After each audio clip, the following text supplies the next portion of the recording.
Welcome to మలిన్ kitchen. ఈ రోజు అయితే మనం లస్సీ చేసుకున్నామండి. మనం మ్యాంగోతో లస్సీ చేసుకున్నాం. ఈ లస్సీ ఎండాకాలంలో మనం బాగా తాగితే పిల్లలైనా పెద్దవాళ్ళైనా చాలా చాలా హెల్దీగా ఉంటారండి. చాలా బాగుంటుంది.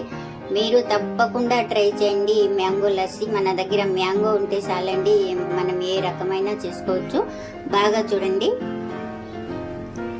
ఈ రెసిపీ నచ్చితే లైక్, షేర్, కామెంట్, సబ్స్క్రైబ్ చేయండి. మర్చిపోకండి మీ ఫ్రెండ్స్కి షేర్ చేయండి. వీడియో చూడాలంటే నోటిఫికేషన్ ఆన్ చేసుకోండి. వీడియో అయితే పూర్తిగా చూడండి. వీడియోలో ఎలాగుందో అలాగే చేయండి. అద్దరిపోతుందండి ఈ మ్యాంగో లస్సీ అయితే. బాగా చూసేయండి. Thank you.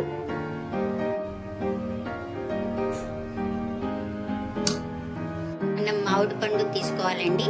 చూడండి, నేనైతే ఒక మామిడి పండు తీసుకున్నాను, మాగినీటిది. ఇప్పుడు మనం శుభ్రంగా కడిగి కట్ చేసుకుందాం. ఇలా తీసుకున్నానండి నేను. ఇప్పుడు మిక్సీ జార్ తీసుకోవాలండి. తీసుకొని మనం ఈ మామిడి పండుని మనం ఇందులో వేసేసుకోవాలి. ఇలా వేసుకున్న తర్వాత మనమైతే చూడండి 2 స్పూన్ల పెరుగు వేసుకోవాలండి. ఇలా వేసుకున్న తర్వాత ఇందులో మనం కావాలంటే మనం చక్కెర వేసుకోవచ్చండి. ఈ మామిడి పండు అయితే తీగా ఉంది. నేను ఇప్పుడు మిక్సీ పట్టేనండి, చూద్దాం. ఇలాగైతే అయింది మనకు. మనం ఇప్పుడు గిలాసులు వేసుకుందాం.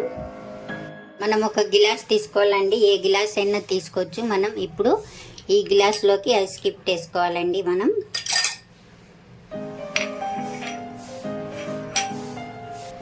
వేసుకొని ఇప్పుడు ఇందులోకి మిక్సీ పెట్టాం కదండి, పండు జ్యూసు మనం ఇందులో వేసేసుకుందాం. ఈ గ్లాసులో వేసుకోవాలి.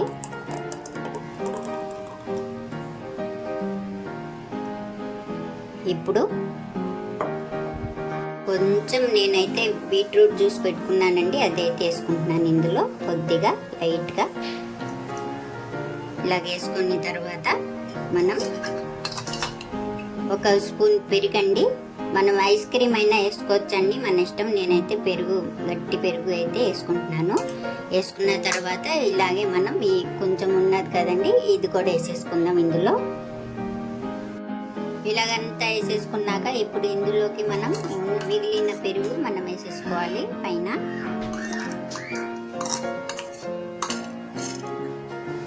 అలాగే మనం కొన్నానండి నేను ముక్కలు కట్ చేసుకొని మామిడి పండు వేసుకుంటున్నాను. ఇలా వేసుకున్న తర్వాత మామిడిపండు మనం ఇది టూటీ ఫ్రూట్ అయినా మనం డ్రై ఫ్రూట్స్ ఏది ఉంటే మన దగ్గర అది వేసుకోవచ్చండి. చూడండి, బాగా అన్ని వేసుకున్నాం మనమైతే.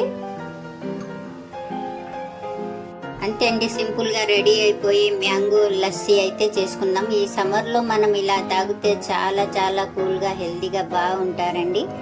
ఇలా ఈ రెసిపీ నచ్చితే లైక్ చేయండి.